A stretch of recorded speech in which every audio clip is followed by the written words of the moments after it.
खुलुमबाय आं सिबिरानि ब्रह्म नोंथांमोननिसिम फिन आं सानसेयारि खौरां लानानै फैबावबाय नोंथाङा जुदि चेनेलाव गोदानबा सानफ्रोमबो फुंनि समाव खौरां मोननो थाखाय SBbodo News चेनेलखौ साबस्क्राइब खालामनानै ला नोंथाङा बे चेनेलाव सानफ्रोमबो फुंनि समाव खौरां मोननो हागोन।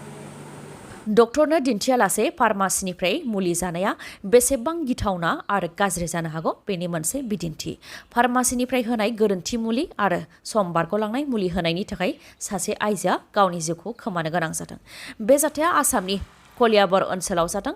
जाथायनि सायाव जिउ गोमानाय आइजोनि फिसाया फोरमायथिनाय बायदिब्ला माखासे सान सिगांनिफ्राय बिसि आरो फिसाय सानैबो लोमजानाय बेरामाव गोग्लैदोंमोन। लोमजानायनि थाखाय गंसे फार्मासिनिफ्राय पेरास्टामल आरो एन्टिबाय'टिक मुलिबो जादोंमोन। नाथाय बे मुलिखौ जानायनि उनावबो देहायाव जेबो सोलायनाय फैयाखैमोन आरो बे खौरांखौ फिन फार्मासि होग्रानो मिथिहोहैफिननानै गुबुन मुलि होनो थाखाय खावलायहैदोंमोन। बेयावनो फार्मासि होग्राया लोमजानाय आइजोनो सेलाइन होनायजों लोगोसे गं-10 इन्जेक्सन होदों। जाय इन्जेक्शना गं-10नि मादाव गं-5यानो सम बारग'लांनायमोन। बेफोर मुलिखौ आइजोनि देहायाव होनाय लोगो लोगोनो आइजोनि लोमजानाया गोब्राबसिन जादों। उनाव जख्लाबन्दा देहा फाहामसालियाव लांनायाव जोबथाहां लादों आइजोआ।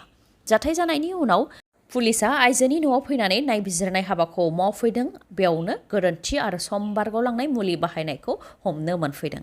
ओजोंहाय जाथाय जानायनि उनाव खारखुमालांदों फार्मासि होग्रायाबो।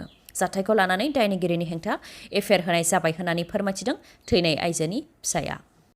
गसाइगाव महकुमानि सिङाव थानाय बिन्याकाटा समबाय समितिनि बिसायख'थिनि फिथाइखौ फोसावनानै होबाय, जेराव BPF दोलोनि गोबां बिजाथिफ्रा देरहासारनो हादों। थांनाय 13 मेयाव खुंजादोंमोन बिसायख'थिया। मोन 15 मासनि मादाव मोन 11खौनो BPF दोलोआ देरहासारनो हादों आरो मोन 4आव UPPL दोलोआ देरहासार जानो हादों। BPF दोलोनि देरहासारनाया दानिफ्रायनो जागायबाय होननानै बुंथिदों BPF दोलोनिफ्राय। MP बिसायख'थि, BTC बिसायख'थि आरो बिधानसभा बिसायख'थियावबो BPF दोलोआ देरहागोन होननानै बुंथियो, जेरावनाखि 15नि मादाव 9 देरहानो नांगौमोन, नाथाय BPF दोलोनिफ्राय 11 बिजाथिफोरा देरहासारनो हादों होननानै फोरमायथिदों। आरो समबाय समितियाव देरहासारनो हानायखौ लानानै गासै BPF दोलोनि मावथि आरो रायजो राजाफोरनिसिम साबायखर बावहरदों आरो BPF दोलोखौ देरहासार होनानै समबाय समितिनि मण्डल दानो हानायनि थाखाय साबायखर बावहरदों BPF दोलोनिफ्राय। बिसिया गुबुन हौवाखौ मोजां मोननायनि सन्देह खालामनानैनो गावनि जिउखौ फोजोबनानै लादों सतीश रामसियारि मुंनि सासे सुबुङा। बाक्सा जिल्ला सिमलानि दावधारा भालागुरियाव जादों बे जाथाया। सतीश रामसियारिया बिस लोंनानै गावखौ बुथारदों। बिसिया गुबुन सेंग्राजों इसिङारि सोमोन्दो लाखिनायनि सन्देहआवनो गावनि जिउखौ फोजोबनानै लादों होननानै फोरमायथिदों। नाथाय सतीश रामसियारिनि बिसिया फोरमायथिनाय बायदिब्ला बिथाङा रावजोंबो इसिङारि सोमोन्दो गैया। नाथाय फिसाय सतीश रामसियारियासो गुबुन हौवाजों मोजां मोननायनि सन्देह खालामबाय थायोमोन आरो गोबां टेनसन दंमोन। साननाय हनाया लोरबां जालांबायमोन, जायनि थाखाय बिस लोंनानै गावनि जिउखौ फोजोबनानै लादों होननानै फोरमायथिदों। बेराफारसेथिं सतीश रामसियारिनि फंबाया फोरमायथिदों दि जाय सेंग्राजों मोजां मोनखुमालायनायनि सन्देह खालामदों बे हौवाया खाथियावनो आबाद मावफैयोमोन आरो बेयावनो बिबाजै अदेबानि सतीश रामसियारिनि बिसिजों एसे थांलाय फैलाय नुदों। बेयावनो सानैजों मोजां मोनखुमालायनायनि सन्देह खालामदों। बेनि अनगायैबो गाज्रि लामायावबो थांदों, जायखौ नुदों। नाथाय बिसिया थगायबाय थायो होननानै सतीश रामसियारिया खनले बुंबाय थायोमोन होननानै फोरमायथिदों सतीश रामसियारिनि फंबाया। बिदाखौ बेबायदि जानाय नुनानै गोबां बुजायनायबो जादोंमोन आरो गोबां अजानोबो दिन्थिनाय जादोंमोन होननानै फोरमायथिदों बिथाङाबो। काजलगावनि जोहोलाव सोमब्ला बसुमतारी सोरखारि देहा फाहामसालियाव जानाय डक्टर आरो नार्सनि सोंखारिजाथाव खामानिया सोराङाव फैनायनि उनाव BTC सोरखारा बेनि सायाव मा राहा लागोन? रन्जित बसुमतारी बिथाङा बेनि सायाव मा फोरमायथिदों फै जों मिथिनानै लानि। लाजिनांथाव, जोंनि सोरखारनि समाव बेबायदि जाथाय जानो नाङामोन। एसेबां गेदेर जोंनि जारिमिनारि देहा फाहामसालियाव बेबायदि जाथाय जानाया जोंनि थाखाय लाजिनांथाव। चिरां जिल्लानि गासै सावस्रि बिफाना बे देहा फाहामसालिनि सायावनो सोनारो। नाथाय डक्टर आरो नार्सफोरा गावसोरनि मावनांगौ बिबानखौ मिथियालासे बे गोरोन्थिखौ मावदों होननानै बुंथियो रन्जित बसुमतारीया। रायखांनो गोनांदि जोहोलाव सोमब्ला बसुमतारी सिभिल हस्पिटालाव हरनि समाव डक्टरनि खथायाव डक्टर क्रिस्टियान ब्लेसिं आरो नार्स निधि रानीपालखौ जौ लोंबाय थानाय थासारियाव हमनो हादोंमोन। बेनि उनावनो BTC सोरखारनिफ्राय फिनजाथाय फैदों।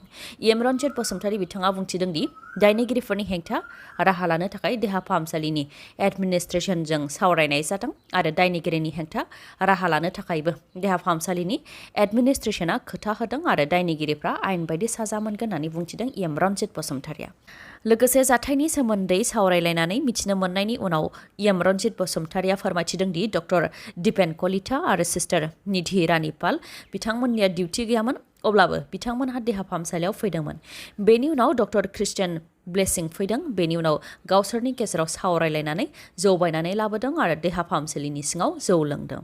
हरनि 1 रिंगायाव डक्टर क्रिस्टियान ब्लेसिं आरो नार्सआ दरजा फांथेनानै गंसे बिसिनायावनो दंमोन। बेबो फोरमान जादों होननानै फोरमायथिदों एम रनजित बसुमतारिया।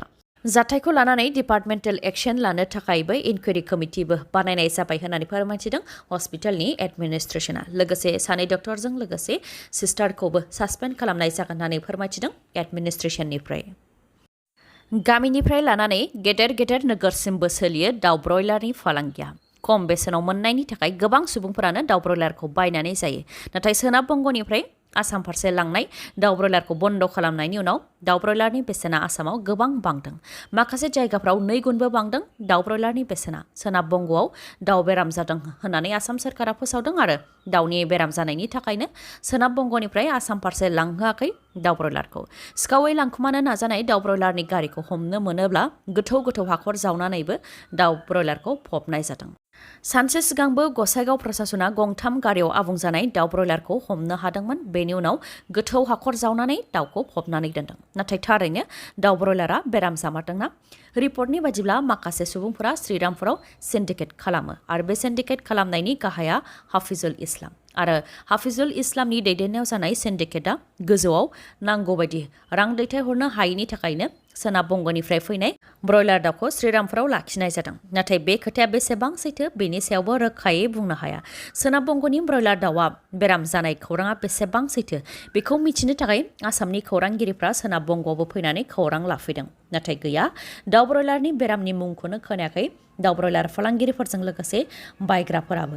सिगांनि समाव जेरैबायदि दाउ फाननो हादों दासिमबो बेबायदि एखे रोखोमैनो फाननो हागासिनो दं होननानै फोरमायथिदों फालांगिरिफोरा। आसामनि काछार जिल्लायाव थानाय सिलचर सेन्ट्रेल जेलनिफ्राय 2 केदिया खारखुमानायनि उनाव 3 जेल अफिसियेलफोरखौ सासपेन्ड खालामनाय जाबाय। रायखांनो गोनांदि साननैसो सिगां सिलचर सेन्ट्रेल जेलनिफ्राय 2 केदिया खारखुमादोंमोन। वाल सिंनि हाखौ जावनानै हा सिंजों खारखुमा लांदोंमोन। रायखांनो गोनांदि मानसि बुथारनायनि दायाव हमजादोंमोन 2 केदिया आरो जिउ जोबजासे जोबथेसालियाव थानायनि साजा मोनदोंमोन। नाथाय जिउ जोबजासे जोबथेसालियाव थानायनि सोलायै खारखुमा लांदों जेलनिफ्राय। बे जाथायनि सोमोन्दै खौरां मोननायनि उनावनो काछारनि डिसि रहन कुमार झाहा आरो एडिशनेल एसपि वार्डेन आजिमुद्दिन लास्कारा जोबथेसालियाव दावबायफैदोंमोन। बेनि उनावनो जाथायनि सायाव नायबिजिरनानै आसामनि काछार जिल्लायाव थानाय सिलचर सेन्ट्रेल जेलनि 3 जेल अफिसियेलफोरखौ सासपेन्ड खालामदों। बाक्सा जिल्ला सिलबारि दख'रा एबसुनि आफादगिरि गौतम बर'आ लामानि जाब्रबथाय जानायजों जिउ गोमाबाय।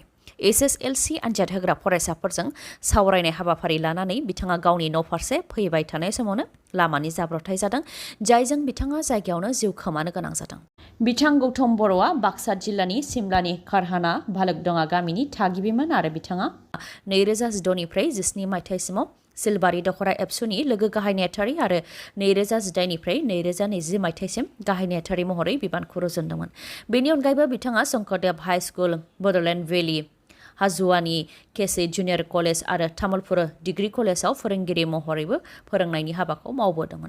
सासे लेखा गोरों सुबुं जानायजों लोगोसे राफोद दैदेनगिरिया अबथिरायै जिउ गोमानायखौ लानानै सुखुखौ हायै दुखु फोरमायथिदों दुलाराय बर' फरायसा आफादनिफ्राय आरो बिथांनि जिउमाया जाहाथे गोजोन मोनो बेनि थाखायबो आरज गाबदों दुलाराय बर' फरायसा आफादनिफ्राय। बिस गोनां जौ मोनलोंनानै सा 13नि जिउ खहा जादों। बे दायाव दासिम सा 9खौ एरेस्ट खालामनाय जाबाय आरो सा 7 पुलिसखौ सासपेन्ड खालामनाय जाबाय। बे जाथाया तामिलनाडुआव जादों। तामिलनाडुनि बिल्लुपुराम जिल्ला आरो सेंगालपाट्टु जिल्लायाव जादों। बिस गोनां जौ लोंनायजों सा 13नि जिउ गोमानायनि अनगायैबो सा 31आ फाहामथायबो लागासिनो दङ। पुलिसआ नायबिजिरनायनि उनाव फोरमायथिनाय बायदिब्ला जौआव इथानल, मिथानल आरो गुबुन गुबुन बिस दंमोन, जायनि थाखाय जौ लोंनायनि उनावनो सा 13आ थैनो गोनां जादों आरो हमजानाय सा 9आ जौ आरो गुटखा साप्लाय खालामोमोन होननानै पुलिसआ फोरमायथिदों। आसामनि सदियायाव गिथावना लामानि जाब्रबथाय गंसे डाम्पार गारि आरो बोलेर' पिकआप भेननि गेजेराव गोख्रोङै सौग्रावलायनाय जाहोनाव नखरसेनिनो 3 सुबुंनि जिउ खहा जादों। बे गिथावना जाब्रबथाया सदिया जिल्लानि बकापाथाराव थानाय 115 नं माहारियारि राजा लामायाव जादों। खौरांनि बायदिब्ला मोनसे हाबायाव बाहागो लानो थाखाय नेपाल हादरनिफ्राय फैदोंमोन बोलेर' पिकआप भेनजों जेराव जाब्रबथाय जानायजों नखरसेनिनो साथामनि जिउ गोमानो गोनां जादों आरो गुबुन सानैया गोब्राबै जोखोम जादों। उनाव जोखोम जानाय सानैखौ फाहामथायनि थाखाय देहा फाहामसालियावबो थिसननाय जादों। जिउ गोमानाय साथामनि मुङा फारियै बिन'द सनार, बिथांजों लोगोसे बिथांनि बिसि दालमाया सनार आरो फिसाज्ला दिल बाहादुर सनार। खौरांखौ जोबजासे नायनायनि थाखाय गोजोन्थों। नोंथाङा जुदि खौरांखौ मोजां मोनदोंबा अन्नानै लाइक, कमेन्ट आरो शेयार खालामनो दाबाव। गोजोन्थों।